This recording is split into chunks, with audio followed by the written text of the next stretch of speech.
तर म्हणलं हे चांगलं नाही म्हणलं तुमचं. मग मी प्रशिक्षण झालं. पूर्ण प्रशिक्षणात कोणाची तक्रार नाही, एका विद्यार्थ्याची तक्रार नाही आणि पकडूही शकत नाही ते आपल्याला.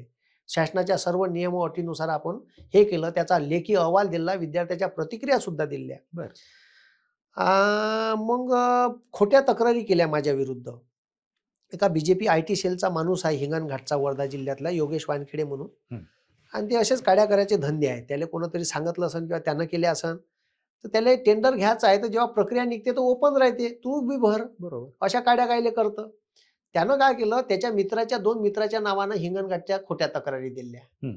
त्यालाही माहीत नाही का तक्रार दिली. त्याच्या खोट्या सह्या केल्या, त्याचे लेटर हेड बनवले. एक माझा मित्र आहे आणि त्याचाही मित्र आहे. त्याच्या नावानं त्यानं लेटर हेड बनवलं.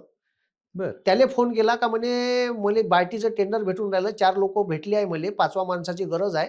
तू तुझे लेटर हेड पाठव." तो म्हणे, "माझे लेटर हेड आहे नाही." "मग तुझा लोगो आहे का?" "तर लोगो पाठव." "मग तुझी सही पाठव एका कागदात." त्यानं गुड फेथमध्ये दिली. हं. त्याचं लेटर हेड बनवलं आणि हं. त्या लेटर हेडवर तक्रार लिहिली.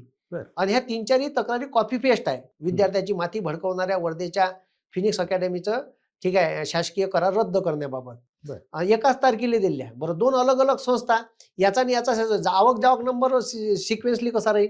326, 327. बरं. पण त्याला कॉपी करायची कशी हे बी समजलं नाही बयाडाले. त्यानं बी-जे-पीच्या एका माणसाचं लेटर हेड आणलं, त्याच्यावर माझी तक्रार लिहिली. त्याच्यावर मुख्यमंत्र्यांना शेरा मारला आहे का? या अगोदर सुद्धा मी या या अकॅडमीबद्दल चौकशी करण्याचे आदेश दिले होते, पण काही कारवाई झाली नाही. पुन्हा याच्यावर मी आदेश देत आहे का तुम्ही याच्यावर कारवाई करावी बरं. आणि मला अवगत करावं. हं. त्याच्यावर माझी संस्था का बरं रद्द करण्यात येऊ नये याच्या 2 सुनावण्या घेतल्या.